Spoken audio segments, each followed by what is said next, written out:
بانو چچی اپنے محلے کی نہایت چالاک اور شاطر عورت سمجھی جاتی تھی۔ یاسر ان کا سب سے بڑا بیٹا تھا۔ اس کے بعد 2 بیٹیاں تھیں۔ چچی کو اپنی اولاد سے زیادہ محلے والوں کی فکر رہتی تھی۔ ان کے مزاج میں عجیب طرح کا تجسس تھا۔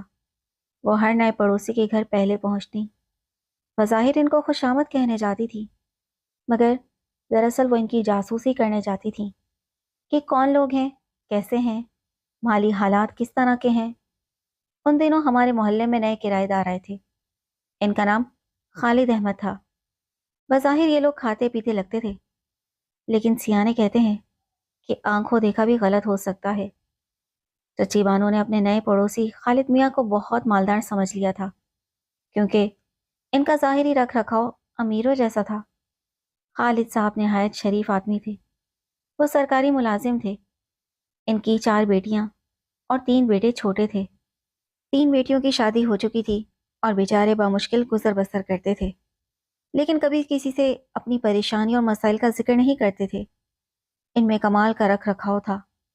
سب سے بڑی خوبی یہ تھی کہ وہ اخلاق کے بہت اچھے تھے، اور ان میں مہمان نوازی کوٹ کوٹ کر بھری ہوئی تھی، جو اس بات کا غماز تھی کہ وہ خاندانی آدمی ہیں۔ باقی حالات اچھے برے آتے ہی رہتے ہیں، اور خاندانی لوگ برے حالات میں بھی اپنا بھرم قائم رکھتے ہیں۔ جب بھی بانو چچی ان کے گھر جاتی تو وہ خوب خاطر مدارت کرتے۔ کبھی بغیر کھائے پیے انہوں نے ان کو جانے نہیں دیا، اور ہماری چچی اس مہمان نوازی کو امیری سمجھ کر ان کے یہاں جانے لگی۔ ان دنوں خالد صاحب اپنی بیٹی سوریا کے لیے رشتہ تلاش کر رہے تھے۔ حالانکہ سوریا کی عمر زیادہ نہ تھی، پھر بھی ایک باپ کو فکر ہوتی ہے کہ وہ اس کی بیٹی جلد از جلد اپنے گھر کی ہو جائے، تاکہ وہ اپنی زندگی میں اس فرض سے فارغ ہو سکے۔ خالد صاحب کو بھی یہی فکر تھی۔ ان کو کسی دوسرے کا آسرا بھی نہیں تھا۔ جو کرنا تھا بس اپنے ہی بلبوتے پر کرنا تھا۔ بانو چچی اپنے بیٹے کی شادی کسی اچھے گھرانے میں کرنے کا خواب دیکھ رہی تھی۔ خالد صاحب کے گھر کا فرنیچر پرانا مگر اعلیٰ تھا۔ چچی نے سوچا کہ گھرانہ بھی برا نہیں ہے۔ اگر ان کے یہاں رشتہ ہو جائے تو میرے بیٹے کی قسمت بدل جائے گی۔ سرکاری عہدے پر ہیں تو بیٹے کو سپورٹ مل جائے گی اور کافی جہیز بھی ملے گا۔ ایک روز چچی نے موقع غنیمت جان کر کہا، اگر آپ سوریا کا رشتہ میرے بیٹے یاسر کے لیے منظور کر لیں تو میرے لیے بڑی خوش قسمتی کی بات ہوگی۔ کچھ دیر سوچنے کے بعد خالد صاحب راضی ہو گئے۔ انہوں نے یاسر کو آتے جاتے دیکھا تھا اور جانتے تھے کہ برے لڑکوں سے اس کی دوستی نہیں ہے۔ بانو چچی نے رشتے کا ذکر اپنے شوہر سے بھی کیا۔ چچا کی کیا مجال، جو کچھ بولتے وہ تو بیوی کے سامنے بھیگی بلی بن جاتے تھے۔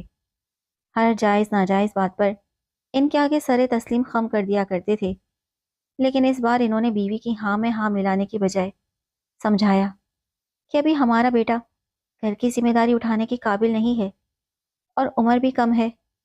تم کو ابھی سے اس کی شادی کی کیا پڑ گئی ہے؟ جب اس کی تعلیم مکمل ہو جائے گی تو میں اس کی نوکری کے لیے کوشش کروں گا، پھر سرے روزگار ہو جائے پھر شادی کر دیں گے۔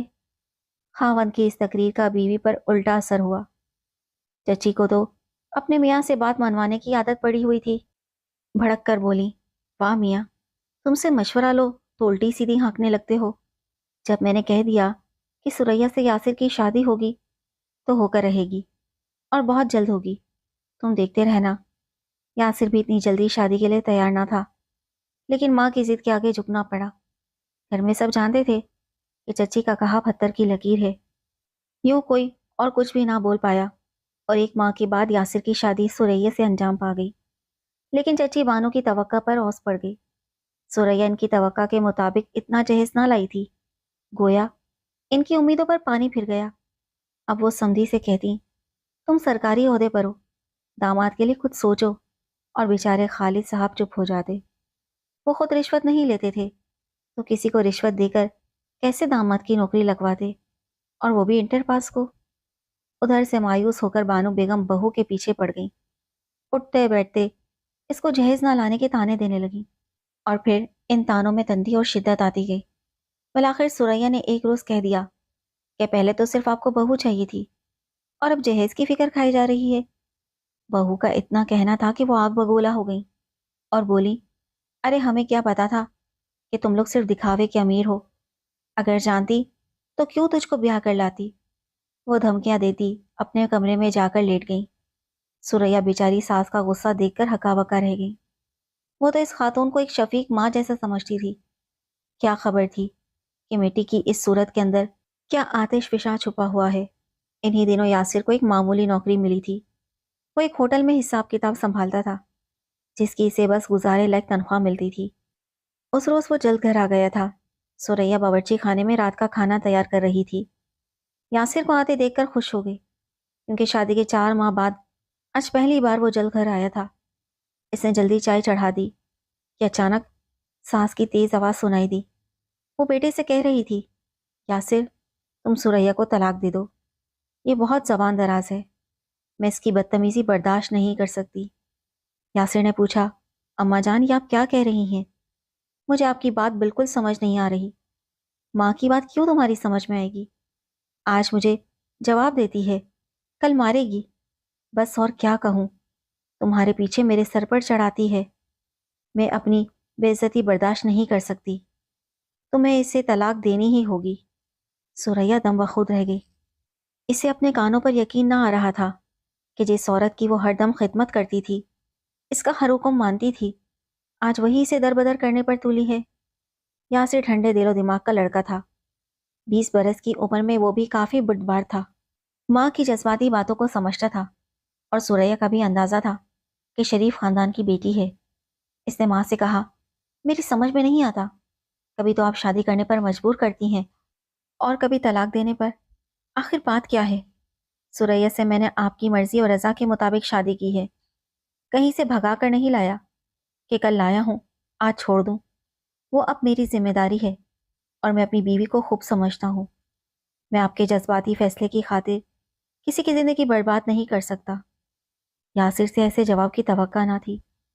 بانو تو اسے مٹی کا مادھو سمجھتی تھی۔ بیٹے کے جواب نے اس کے ہوش اڑا دیے۔ بولی، اگر ایسی بات ہے تو تم دونوں الگ ہو جاؤ اور اپنی ذمہ داری پوری کرو۔ یہ کہتے ہوئے وہ غصے سے کمرے سے نکل گئی۔ اسی شام یاسر نے گھر کے لیے بھاگ دوڑ شروع کر دی۔ وہ مدد کے لیے ابو کے پاس بھی آیا۔ ابو نے اپنے ایک دوست کا مکان اسے کرائے پر دلوا دیا، جس کا کرایہ معمولی تھا۔ یہ دونوں وہاں شفٹ ہو گئے۔ اب یاسر کی تنخواہ بھی تھوڑی سی بڑھ گئی، لیکن انہی دنوں ان کے یہاں بچے کی بھی آمد ہو گئی۔ یاسر اور سوریا بہت خوش ہوئے۔ ان کی شادی کو 1 سال کا عرصہ ہونے والا تھا، اور اللہ تعالیٰ نے ان کی زندگی میں اولاد کی خوشی دے دی تھی۔ دن اچھے گزر رہے تھے، لیکن ایک روز یاسر نے دوستوں کی باتوں میں آ کر چائے کا ہوٹل کھولنے کا فیصلہ کر لیا۔ سوریا نے منع بھی کیا کہ ابھی وسائل اتنے کہاں ہیں کہ تم ہوٹل کھول سکو، فی الحال تنخواہ پر گزارا کر لو، تم کو ہوٹل کھولنے کا تجربہ بھی نہیں ہے۔ یاسر بولا کہ تجربہ کام کرنے سے آتا ہے، جگہ دوست کی ہے اور رقم ہم آدھی آدھی لگا رہے ہیں، اللہ نے چاہا تو کامیابی ہوگی۔ یاسر کے دوستوں نے مدد تو کی، مگر قرض دے کر، جس کی وجہ سے وہ مقروض ہو گیا۔ سوچا کہ ہوٹل چل پڑے گا تو آہستہ آہستہ قرضہ واپس کر دوں گا۔ کچھ رقم اس کے والد نے بیوی سے چوری چھپے دی تھی، اور کچھ دوستوں نے۔ یاسر نے ہوٹل کھول لیا، لیکن اس کے ساتھ ایک اور ہوٹل تھا جو زیادہ چلتا تھا، لہٰذا یاسر کو مسلسل نقصان اٹھانا پڑا۔ وہ اب قرض کے بوجھ تلے دبتا جا رہا تھا، اور جو اس کے ہمدرد بنے تھے، اب وہی دوست سود کے ساتھ رقم کی واپسی کا مطالبہ کر رہے تھے۔ جب قرض خواہوں نے بہت تنگ کیا تو وہ زندگی سے بیزار ہو گیا۔ آخر کار اس نے فیصلہ کیا کہ کاروبار بند کر کے وہ دوبارہ پرانی ملازمت پر چلا جائے، لیکن یہاں بھی مایوسی کے سوا کچھ نہ ملا۔ مالک نے ایک اور شخص کو اس کی جگہ رکھ لیا تھا۔ اس نے معذرت کر لی۔ وقت گزرنے کے ساتھ ساتھ یاسر چڑچڑا ہوتا جا رہا تھا۔ چھوٹی چھوٹی بات پر بھڑک جانا اس کا معمول بن گیا تھا۔ بیٹے کے ساتھ بھی اس کا رویہ پہلے جیسا نہ تھا۔ حالات اس کے قابو سے باہر ہوتے جا رہے تھے۔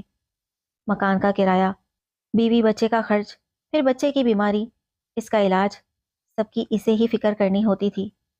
دوست منہ پھیرنے لگے، گھر میں سکون کی جگہ شور شرابے نے لے لی۔ اس صورتحال سے پریشان ہو کر سوریا اپنے والدین کے گھر گئی تاکہ ان کو مدد کے لیے کہے۔ اس کے والد نے تھوڑی مالی مدد کی، مگر اخراجات تو روز کے تھے۔ انہوں نے مشورہ دیا، بیٹا ساس کے پاس جا کر معافی مانگو اور پھر سے ان کے پاس رہنے لگو، کم از کم مکان کے کرائے سے تو نجات مل جائے گی۔ سریا ساس کے گھر گئی۔ ساس نے دیکھتے ہی منہ پھیر لیا۔ سریا نے معافی طلب کی، منت جاری کی، جو قصور کیے نہ تھے اپنے سر لے لیے، اور کہا کہ آپ کے قدموں میں سکون ہے، آپ کے پاس آ کر رہنا چاہتے ہیں، ہمیں واپس گھر میں آنے کی اجازت دیجیے۔ لیکن بانو ایک سخت دل عورت تھی، انا پرستی کوٹ کوٹ کر بھری ہوئی تھی۔ کہنے لگی، یاسر سے کہو اب اپنی ذمہ داریاں پوری کرے، ماں باپ کے بغیر گزارا نہیں چل رہا، تو اب ہمیں منانے آئی ہو؟ اپنے ماں باپ کے پاس کیوں نہیں جاتی؟ یاسر کو کہو کہ گھر داماد بن جائے، عیش میں گزرے گی۔